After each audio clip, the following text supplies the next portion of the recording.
title kasi mga kapatid ng kanyang content ay ang hirap daw magkaroon ng big bike. Kasi sa isang exhaust pipe may tinatawag na resonator. Ito yon mga kapatid, yung nagbabawas ng malakas na tunog bago lumabas sa tambutso. Iyon yung tinatanggal natin. Please naman respeto sa iba. Ipaparinig ko sa inyo ngayon ang pagkakaiba ng stock pipe at open pipe ng isang big bike. Kasi wala sa katotohanan na dahil maingay ang isang big bike dahil malakas yung kanyang makina. Yes, given na malakas po yung kanyang makina. Pero maingay lang naman yan kasi naka-open pipe. Subukan mong ibalik yan si stock. Hindi yan maingay, kapatid. Ngayon, kung hindi kayo naniniwala, may papanood ako sa inyo R6 ng Yamaha sports bike. So, ipaparinig ko sa inyo yung stock exhaust sounds compare sa open pipe. Nakaramihan, ginagamit at pinapalitan.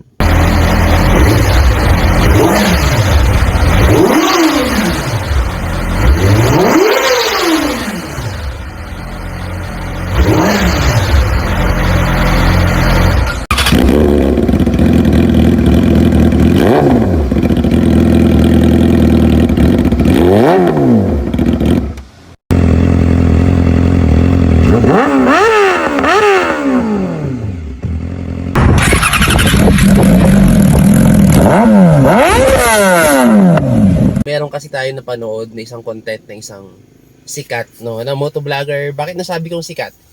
Kasi almost 1 million na yung kanyang followers. So, I consider sikat na yung mga ganon. Title kasi mga kapatid ng kanyang content ay ang hirap daw magkaroon ng big bike.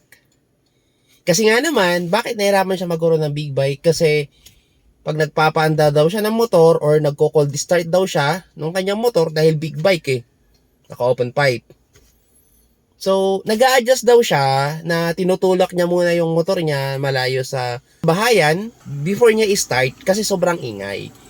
Then, yun ay before niya i-start. Ngayon, ang kwento niya is bago daw siya makarating naman sa kanilang bahay ay pinapatay niya na yung kanyang motor, tinutulak niya na lang para daw hindi na siya makaabala ng ibang tao na tama naman na sabi nga niya is hindi lahat gusto ng maingay na tambutso. Ngayon, ito ang question ko Ito ang question ko doon sa motovlogger na to. Kapatid,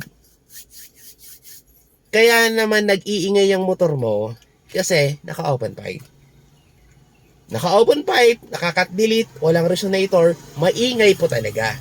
So gusto ko lang ipaalala sa'yo na as per LTO Memo, ang dapat na maximum loud ng ating exhaust pipe ay 99 decibel meter. So I suggest, kung talagang concern ka na oo nga naman, ang ingay, di ba? May natutulog, nagpapahinga, nagtatrabaho, maingay talaga. So, kung talagang concern ka, practice stock pipe ka. Bakit? Kasi mga kapatid, ang mga stock pipe, small cc, big bike, kahit saang bansa yan nang galing, di ba? Per country, may noise regulator yan pagdating sa exhaust pipe. Hindi yan ibebenta. Hindi yan gagawin ng isang manufacturer na maingay. Kasi remember paalala sa mga naka-open pipe na big bike. Alam nyo kung bakit hindi naka-open pipe ang stock? Para hindi maingay.